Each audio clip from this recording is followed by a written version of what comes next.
Buenos días a todos. A very good morning to you Vamos all. a pasar al portugués. We're going to continue in Portuguese.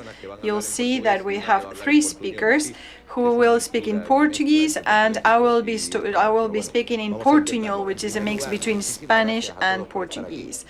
First of all, thank you all for being here. Thanks to our three speakers, and thank you as well to all the people here from Brazil. É importante o esforço que a gente está fazendo, sim? Muito obrigado aos três por estar aqui. Eu acho que para nós Thank you all for being here. It is a real honor for being here.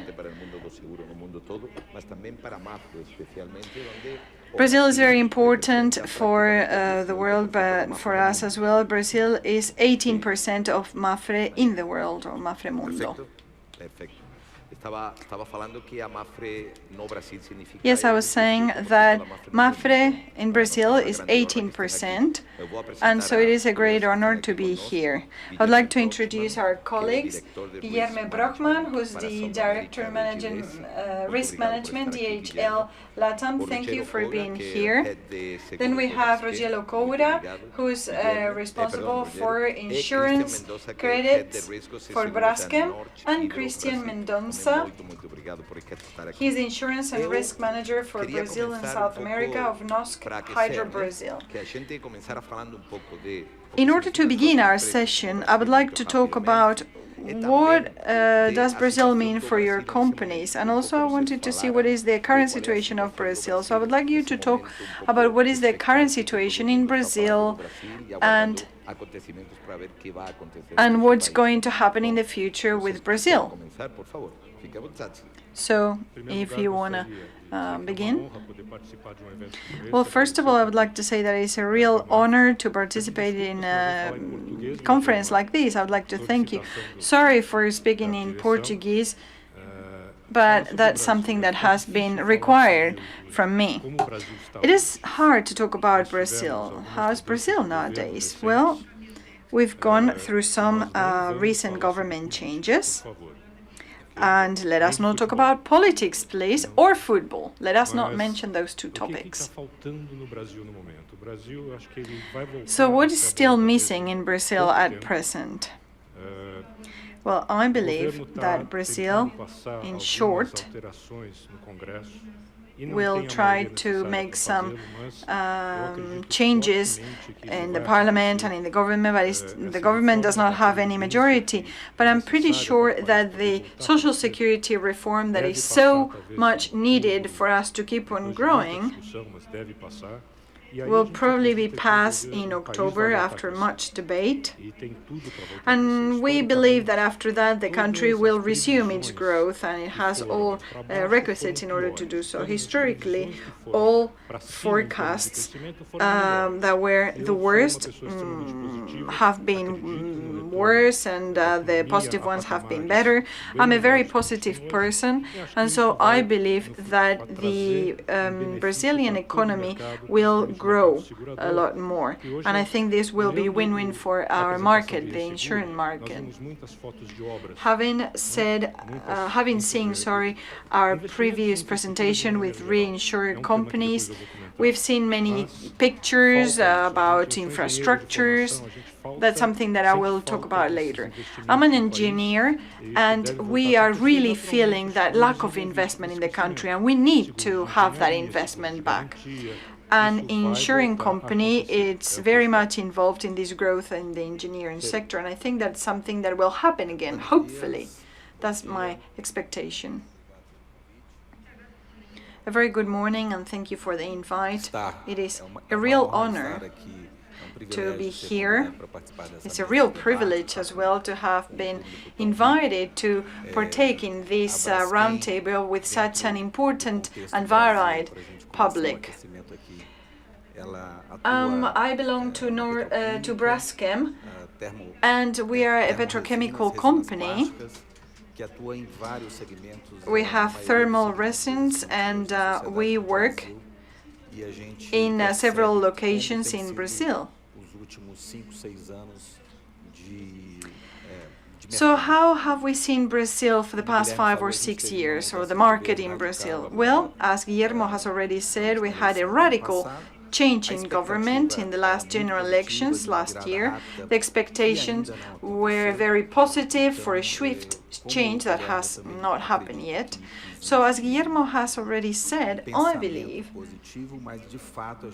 that there is a positive way of thinking in Brazil towards the future. We're still waiting for some structural changes that will be significant within politics and the economy in Brazil. However, during the past 6 years, Brazil has gone through a lot of suffering because we are an resilient entrepreneur community. In fact, we have over 2,000 clients in Brazil. All of them belong to the industry. And these company owners, they have really survived through these 6 years of recession. So we believe that a change will happen. Brazil cannot continue in this stagnation regime. We're like 220 million inhabitants, and we participate with a significant weight in the global economy. So my hope is for the better. I really think that we're going to improve, so we have a great opportunity in order to invest in Brazil. The growth trend is very positive, and I believe the future is looking sharp for us. A very good morning to you all, and thank you for the invite. Thank you for having me here. I would like to talk a little bit about the vision that we have with regard to Brazil. I have to say that I really did not expect this question, because I wanted to talk about first-hand news, and well, you didn't let me talk about sports, so what can I do? Anyway, I'm really honored to be here to participate in this debate. For those of you who do not know my company, Nosc Hydro in Brazil, Brazil is very important for us in our supply chain, and the hydro part is probably in the Western world the only company that deals with aluminium, and Brazil has a lot of raw material, and so it is precisely in Brazil that we have bauxite, which is where we extract the basis for aluminium. So the refining operations happen in Brazil, they're carried out in Brazil, and then we export to other countries. So the importance of Brazil is paramount for this supply chain. And for us, it is important to have a constant recovery. So for us, Brazil, as I said, is essential. So maybe some of you know a little bit about our company. 2018 was a really controversial year for our company, but we have a very positive vision towards the future from now onwards. Our company has a very positive future scenario. We have many opportunities for growth, and we can really develop sustainably our aluminium chain. I believe that I share my colleagues' opinions with regard to the social and economical future in Brazil. I believe that we are at an impasse, a transformation towards the future. We are adapting. That is important. To us, this is an opportunity to really position our companies and to have a good position in the society and to see what our future opportunities are like. Well, since you already mentioned infrastructures, sometimes that is important in Brazil is the lack of infrastructure and the process of privatization in Brazil, which is something that has been discussed in the country. How do you understand these two issues? Everything is intertwined with the issues that will happen until the end of the year, unfortunately. If we compare Brazil with the decade of the 70s and what is happening now, we are lagging behind 40 years with regard to infrastructure, or the lack of infrastructure in Brazil. So 40 years ago, we invested 12% of our GDP in transport infrastructure. And from the 70s onwards, we've only invested 0.2% of GDP in this transport infrastructure. So only 10% of what was invested before. And specialists tell us that we need to continue, or we should have invested 2 or 3% just to maintain and preserve the infrastructure we had. Unfortunately, this has not been the case. And so in order to grow from now on, we would need to invest twice as much. That is 4 to 5% of GDP. That is within the next 20 years in order to catch up, and that is an impossible mission, really. However, we believe that things are looking up. We really believe so. Brazil has invested strongly in road transport. But even there, we are lagging behind. For instance, if you go from Madrid to Toledo, you have a secondary road, we have a highway, and we have a train. But we have not been able to have some good roads from Sao Paulo to other cities. We have many docks that are not really working well because there's not enough storage facilities, there are no access. Sometimes, like, we have no trains, for instance, or anything that is really needed in order to transport the goods. So our logistic is not really integrated in the country. We don't have these industrial poles because of this lack of infrastructure and lack of investment in the country. I work at DHL, which is the biggest infrastructure company at global level, and our global risk covers 300 people working for us. Our main concern is to really shape the future. And in Brazil, that is easy to answer. Well, I am not, I cannot see the future, really. I don't know what the future holds for us, but there is a lot of work to be done. With regard to infrastructure, what we need to understand is that last year we researched 48 countries. And we are improving. With regard to road transport, which is the main option in Brazil, we're not investing enough. We're not investing in train facilities. We have 4 types of different transport ways, and they do not communicate with each other. So how do we solve it? We need to redo all the train network, and there are some commodities or transport companies that have their own trains. So if I want to have a decent transport through railway, it's impossible. We have thousands of kilometers of coasts, and we don't use them the way that we should, and this would cheapen the transport better. As a logistic carrier, at present, I cannot say that I have an efficient way of working and a lower cost one, given the absence of the needed infrastructure in the country.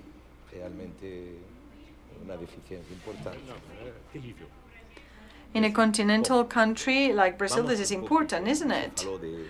Rogerio, let us now talk about a different thing. We've talked about crisis, companies. How about this management of risk and insurance? How do you see this with the national capacity? How do you see the insurance market in Brazil? With regard to insurance companies, our company has done a lot of research.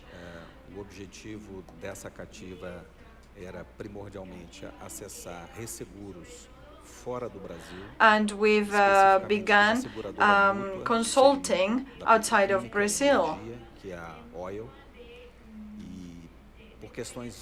especially with regard to the petrochemical industry, in order to see what is the use of the different processes and what is the insurance market like outside of Brazil in order to face our needs.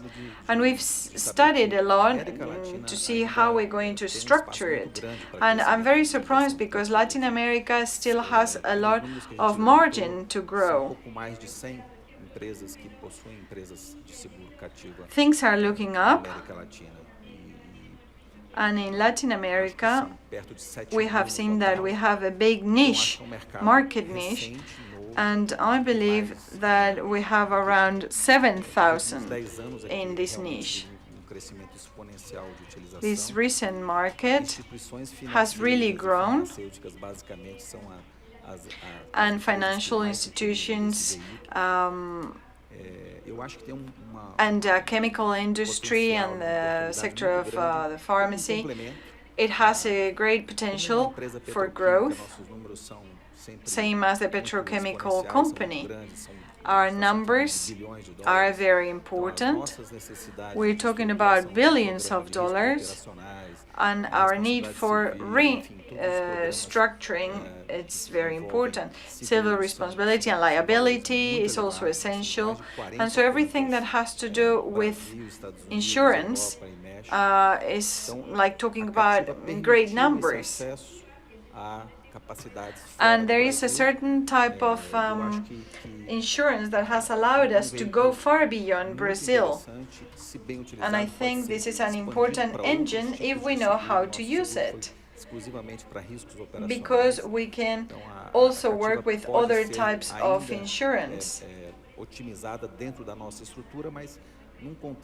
But this captive insurance, that's something that we can use. And there has been an evolution, and I think Latin America is going to grow. And if we're talking about local capacity, I think this is closely linked to the economic growth. For the past 8 years, our economic growth has been very low, and the local capacity of insurance has been stable, very stagnated, and there are multinational companies that are working in Brazil, and we could say that they're working with companies that are outside of Brazil, and the use of this captive insurance is a way that we can structure this. So now we are talking about what we call the captive reinsurance companies, and we are going to move forward with that. As a company, what is important in order to create a more efficient reinsurance market? Well, there is an essential answer. We need to develop activities in a right way. And for that, we need training. And for that, well, you need training if you are to really well assess the risks. Otherwise, you will face difficulties in having an efficient program. I'm looking at Luis, the president of the association, and it is true that we have very interesting association that enables us to get training, professional training, so that we have an extended role in our functions, because every company, of course, has its strategy and its growth plan. But everything has to go along the lines of the main organization and within an adequate team. And we, as professionals in the insurance markets, have to work upon that, and we have to recognize the companies that do it well. And I want to comment on what the reinsurance companies, to what was said earlier, because we have a reinsurance company in Oslo, the oldest in the world, working since 1920, Why? Because above all, it is an avant-garde way of working. We can foresee the risks, and we know it since day one. We know that's the right strategy. Okay, but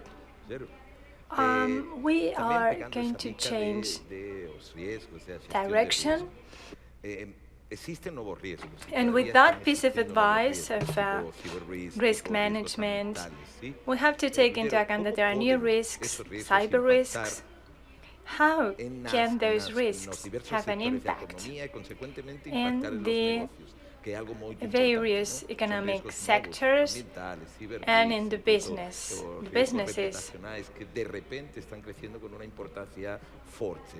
We have new reporting risks that are being more and more important. How to handle them? Well, the cyber risks, we think it's a big risk. We have talked to several insurance companies and we have acknowledged that it is a big risk. So in Brazil, we are studying how to protect our customers from those risks and how to protect ourselves too, how to protect us from the cyber risk. And we, in the light of the recent problems in the world, we know that we as individuals can receive 4 or 5 spam or attack emails per day and phishing attacks and phishing attempts.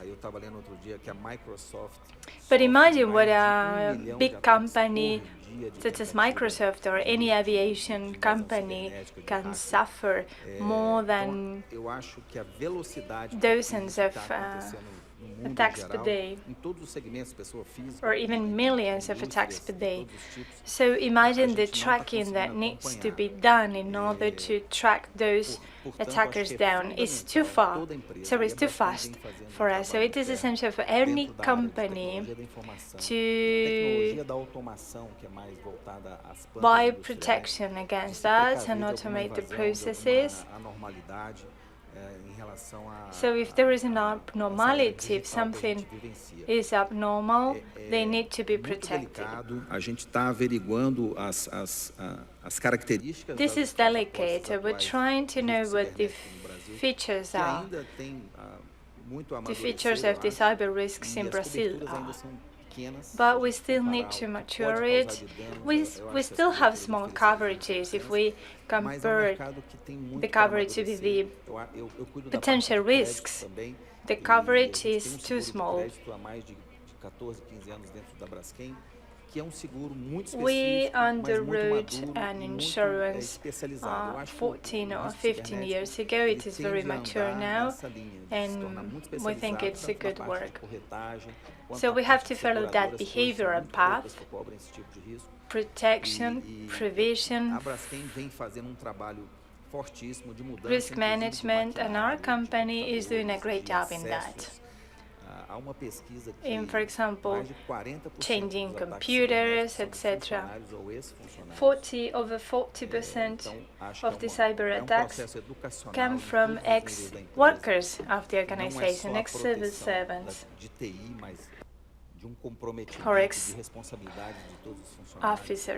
or officials. So all officers, public officers, have to really engage into the protection of their organization, and we have to take that into account. We protect against the risk, but we can never put the risk to zero. Never. So having an insurance is important to assess and mitigate the risks. And also the environmental risk, especially in Brazil, that is really important. We have had several catastrophes and natural catastrophes in recent years. Our company is covered by other programs, not specifically pollution.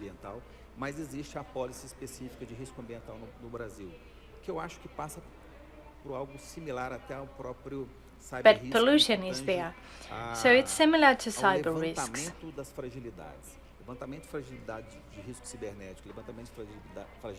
Because it means taking the fragility out of the equation. Environmental risk is a problem. So the policies have to be specifically addressed to that type of risks. Southern risk, progressive risk.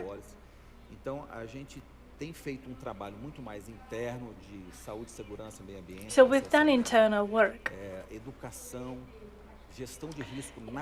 to educate our workers, our operators, our engineers, so that they can accompany our customers in the environmental risks. We are now assessing together with the insurance companies what the potential risks are. In Brazil, this type of insurance is not compulsory, unlike in other countries, but we always have to take into account the end customers. I want to complete what has just been said. If we do a digital risk analysis, over 30% of the financial losses of companies are derived from those digital problems, for example, loss of data, leakages, and selling of data. And we have to be aware of that because losses can be enormous. So new risks, new situations, new issues, the market needs more solutions and more new capacities. So Christian, in your opinion, at this point in time in the Brazilian market,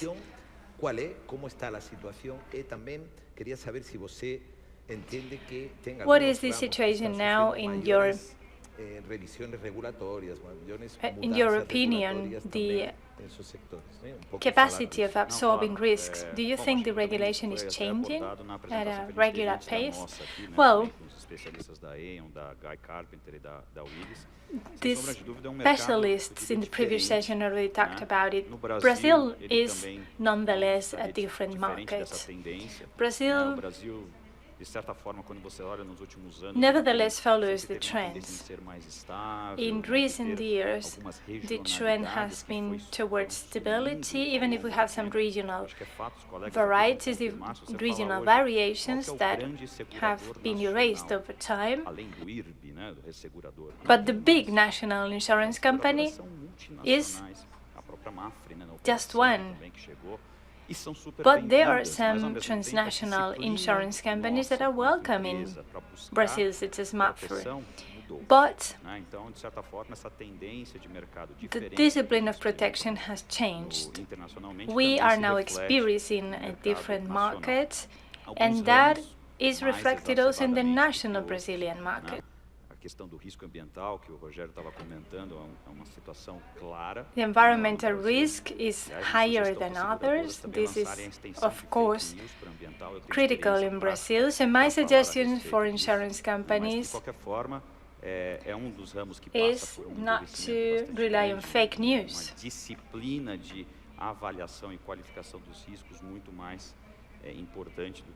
And I work in a branch that is undergoing a hardening or toughening of the regulations, given the recent events in Brazil. We have to change our operations consequently. We also do waste management, and that also gave rise to many challenges. But of course, we have to validate the tenets that we have just said. So the market is regulated and is more selective and starts differentiating all things better. We companies have to follow in their footsteps. and we have to protect our rights. So we have to take more adequate risk policies that is constantly updated and revised. This is a must for companies. This has to become the trend. The capacity is there. It is nevertheless more selective. We don't have any more players.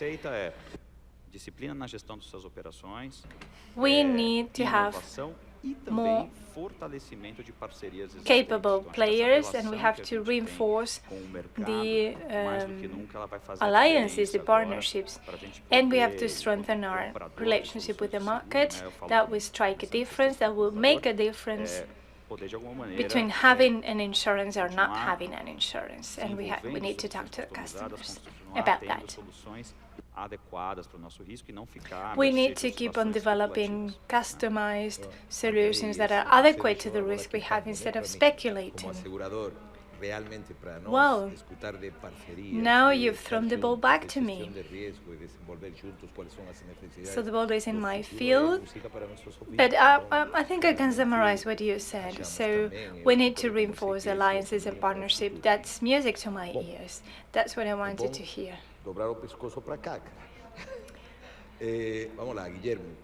Estamos falando de mudanças regulatórias. So now I'm going to face Guillermo. So we're talking about regulatory changes, and especially in the transport field, there have been some recent changes in the regulatory framework that are now being debated, discussed in the Senate.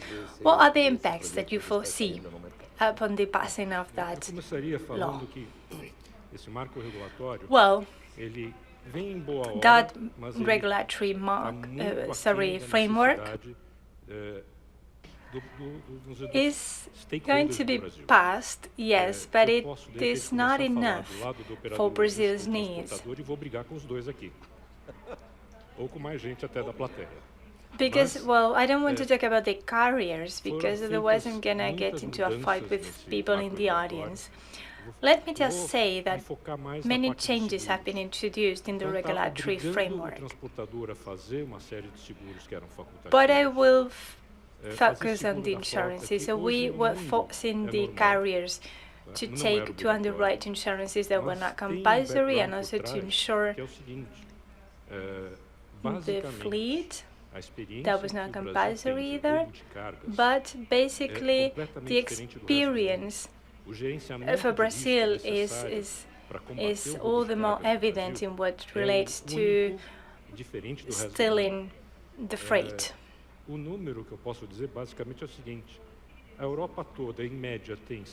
Stealing the truckloads, 700 events, 700 events of these, 700 loads that are stolen every month in Europe.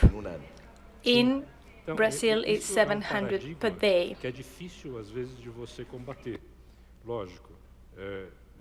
So it's very difficult to fight this. Just in Rio de Janeiro, we have 700 cases of stolen load per day on many occasions. So we're now testing sensors to detect when the load's been stolen.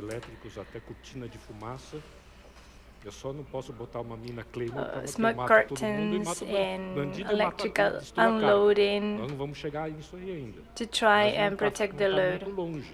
Of course, we cannot get something too harsh, it's a personal mine, because that would be too much. But sometimes we feel like that would be necessary. So, apart from that, we have to focus on efficiency. Efficiency management for workers, for processes, for procedures. And we have to go ahead of the thieves. If someone wants to steal freight, a truckload, we have to think ahead of them. And when they take a step further, we have taken 2 steps further. So we need substantial modifications in the regulatory framework. For example, a new law was passed in Parliament last year, just right after the strike of the lorry drivers that paralyzed the country. And so they stopped, they went on strike for a week, and that can happen again. They paralyzed the country completely, and some of the demands of the lorry drivers and strike have been included in the new regulatory framework. So if the new regulation is not passed, they will go on strike again. And now the law is being discussed in the Senate with some minor amendments, but I need more discussion needs to be done before it's passed. Because as soon as it will be passed, we'll have to face the consequences. Many people think it won't be passed, but I prefer to think it will be passed and the amendments. But of course, we also have to change, we have to modify the social security system, because that's part of the problem. So it's now in the Senate, and also the drivers' trade unions, that is very powerful, can also decide to go and strike again and paralyze the passing of it. So you think the regulation is going to be passed? Yes, and I think it's going to be good for the industry. It's going to modify the costs of the market. Some amendments will make some things compulsory. For example, I, as a carrier, as a logistics operator, we have to pay more expenses than, for example, a maritime carrier. So the cost balance is going to shift, but it will be balanced in the end. So we've talked about the technological advancements in transport and warehouse operations. Well, can you elaborate on that? What do you think is going to happen in the near future? What are the needs you foresee for assessing or managing the risks from the point of view of the technological advances? Well, the freight volume is large in Brazil.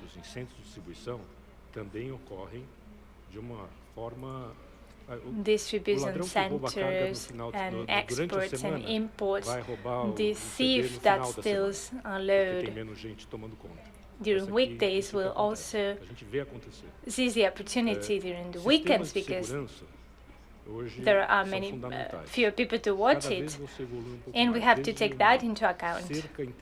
We are now evolving, and we have to take all those risks into account as soon as we acknowledge them. So if we have cameras, monitorization cameras, well,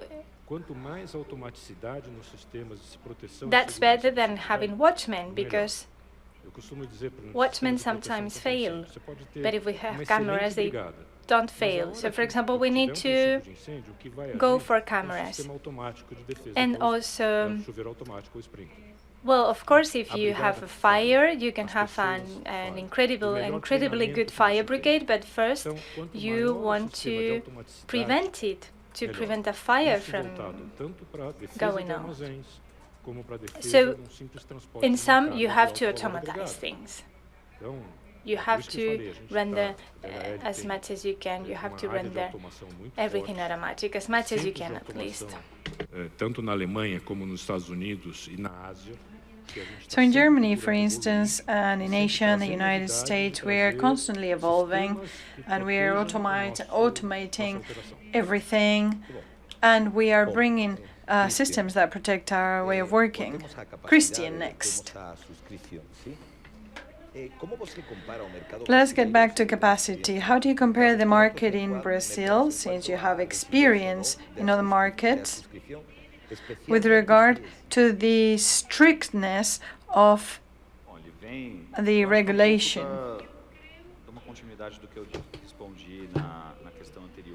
In order to answer to your previous question, I think that is more and more strict and selective at the same time, because Brazil, when I started to work in it, we used to have this sentence, well, if you have no solution, then, well, the price is not much difference with regard to services.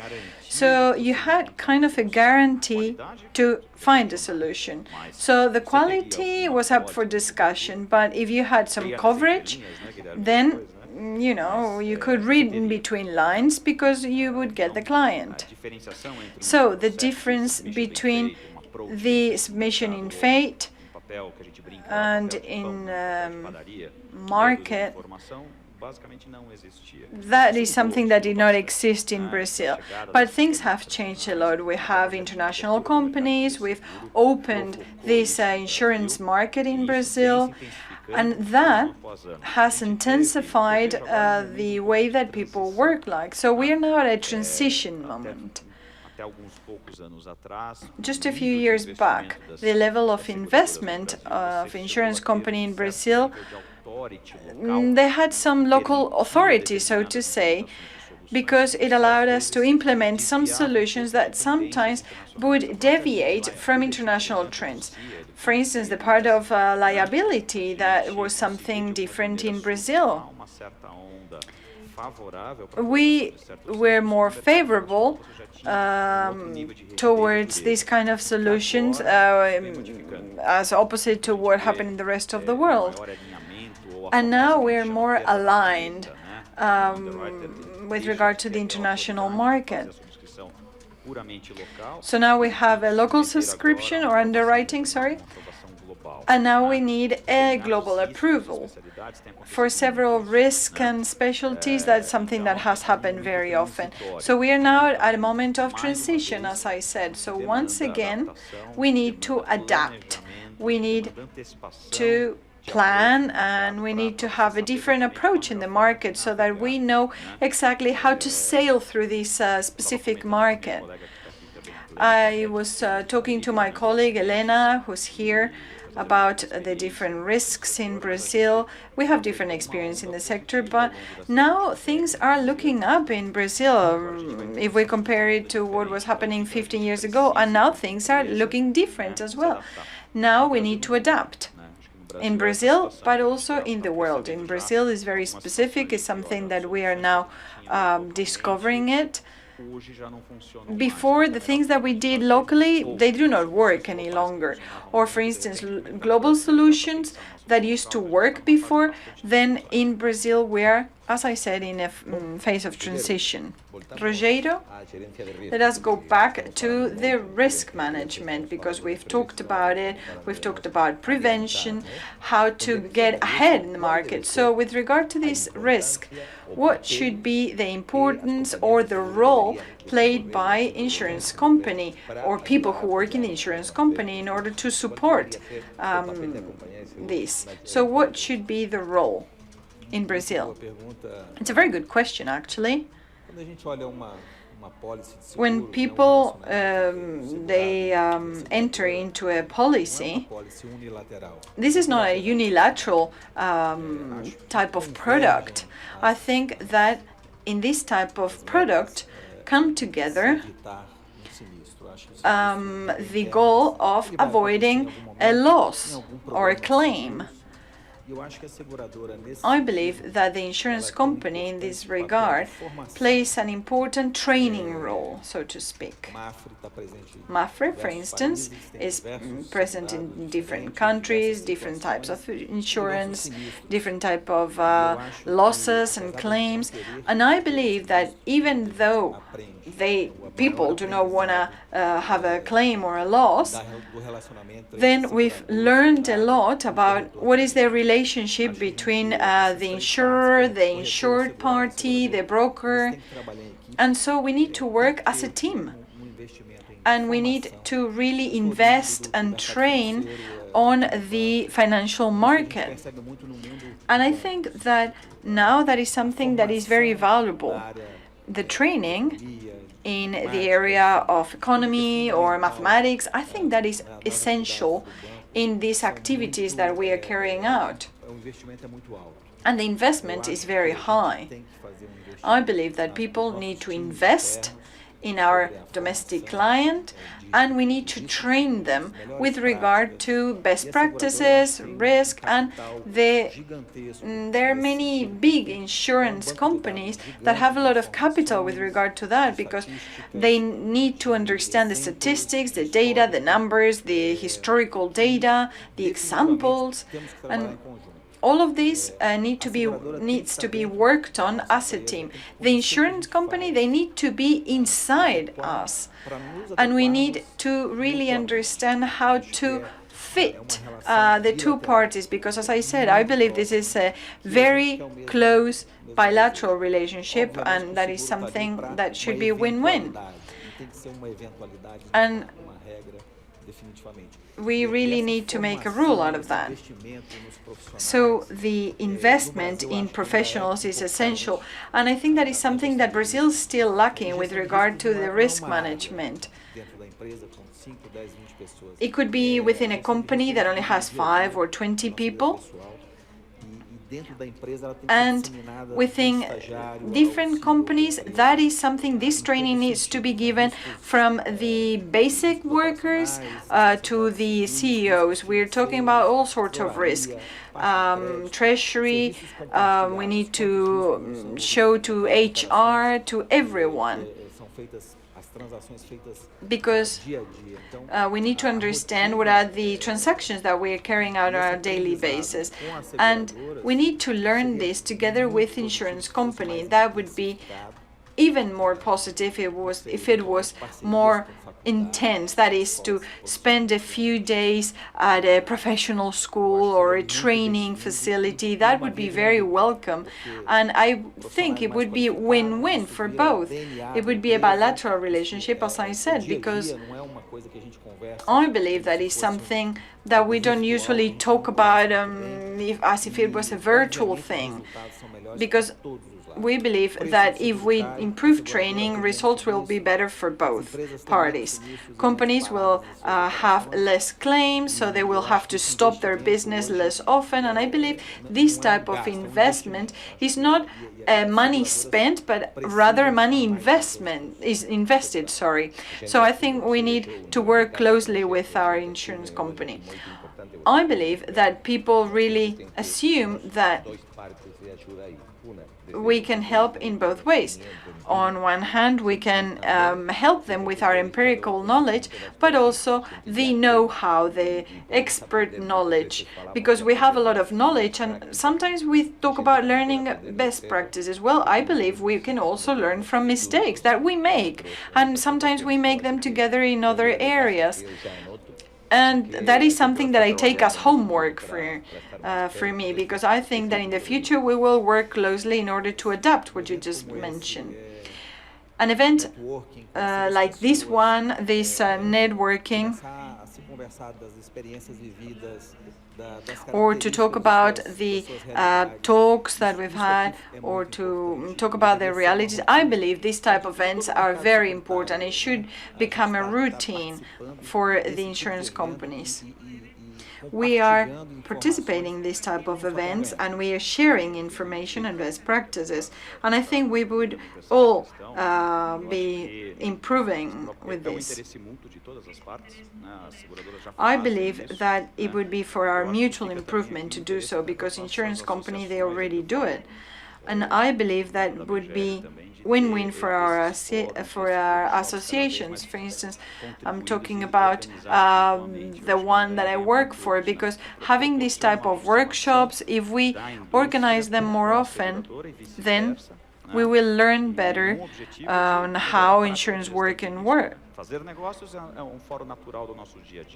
We need to understand how to manage our risk better. I agree with all of you that in this type of events we have both sides. We have the knowledge of the market. We also have the networking when we do cocktails, coffee breaks, lunch. We can talk to other colleagues that have been through the same experience, and sometimes we can learn a lot from there. O mindset de alguém de riscos e seguros é completamente distinto do resto.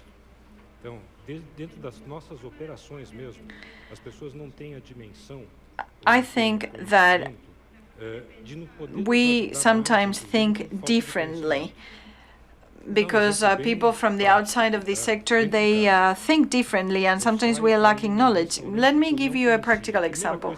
I live home and I go to a restaurant I didn't know, so what's the first thing I do? Well, I see emergency exit. I check whether my wife likes it or gets very angry with the new restaurant. And maybe our way of feeling or looking at things is very different from one another. So we need to exchange ideas, because I believe that there is a lot that we can learn from each other. Maybe we should open our Q&A time to see if there is any question from the floor. Is there anybody who would like to ask a question? And if you don't want to ask questions, well, we have 2.5 extra hours, so we can just talk forever.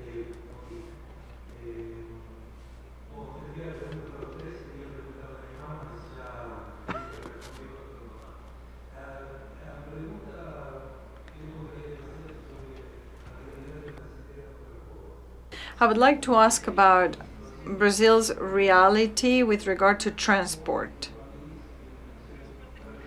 We have road transport in a country that is nearly as big as Europe itself. We have coastal cities, and to go from one city to another, we have sometimes 5,000 or 6,000 kilometers. It's very far away. So the question is, why is Brazil not using its train network as a domestic way of transport?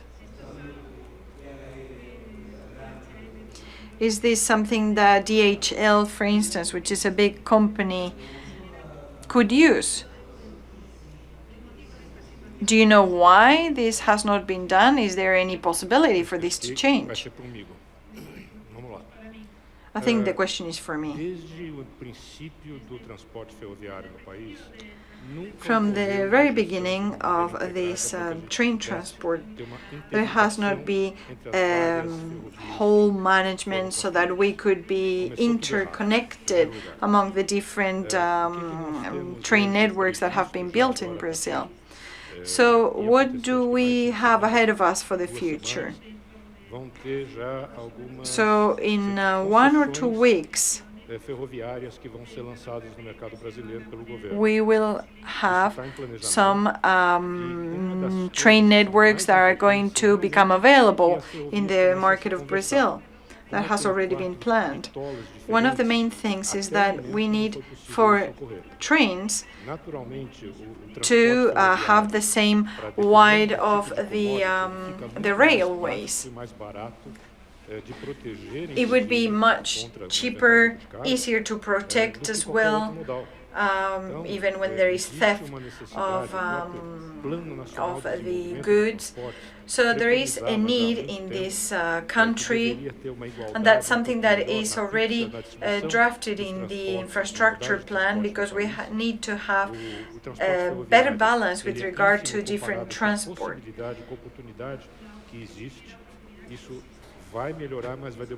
So we have a lot of opportunities, but that's going to take a while for it to be translated into a reality.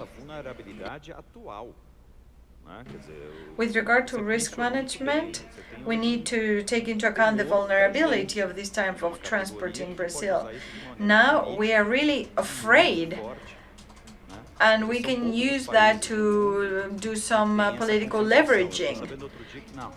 We can put pressure, because there are not many countries in the world that had this type of concentration.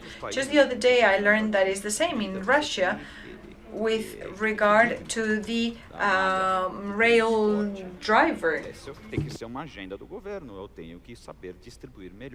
But that is something that needs to be on the government's agenda, because we need to really improve the sharing of this infrastructure. Just to add, I would like to say that it's not just the train. We had over 9,000 kilometers of coastal coast in Brazil. We have different issues. For instance, we have a lot of coastal trade, for instance, that needs to be improved, and unfortunately we need to preserve this, and still we have a lot of road transport. In order to add a little something to your question, I think there has been a strategy risk. We haven't prioritized, we haven't invested more in train and in coastal trade. We have given priority to cars, to lorries.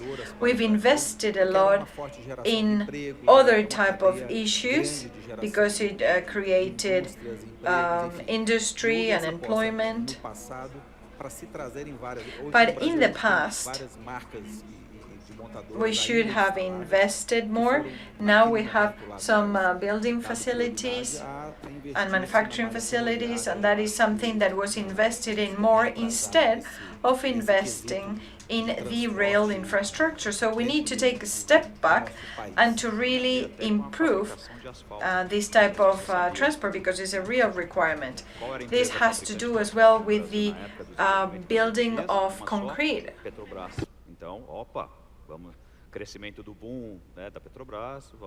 And also the building of bitumen. For instance, in Brazil, we have an important company that deals with it, this tarmac, and there was a lot of investment, and that has had a big influence in Brazil.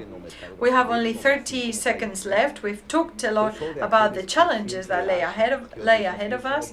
I am one to think that challenges are opportunities, and I would like for you to talk for just 30 seconds about what you think, whether Brazil is a country of opportunities. I would like for many Brazilians to look at Brazil through my eyes. They would be much more optimistic. But I don't know what is your personal vision. Just 30 seconds each. Falando de oportunidades no país, a empresa que eu trabalho, ela praticamente the company I work for has grown in 2/3. Muito importantes. We are carrying out very important operations in the country. Our share and our participation has improved. We have almost 13,000 workers with regard to our business unit, over 500,000 in the world. And we believe in this country, of course we do.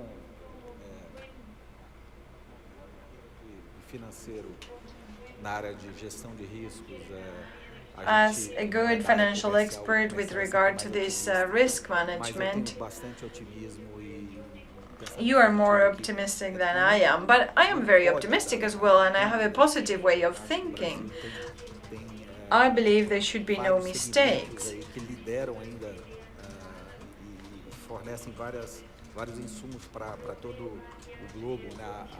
Brazil, I believe, is an important player with regard to the agricultural industry. It's a country with 220 million consumers. We've been through a very long crisis, and we are resilient. So I believe that our country, Brazil, is now getting out of the woods at least, and we need some urgent decisions to be taken. But I'm very optimistic with regard to our country. I always thought that Brazil was the country of the future, and I believe we are the ones that need to make this true. In many sectors it is happening, and it is up to us to really make this development a reality. I think we have everything in our hands for everything to go well. I believe it is clear. Many people say that Brazil will be the light for our future. And here these gentlemen, they represent big companies, and they're telling us the same.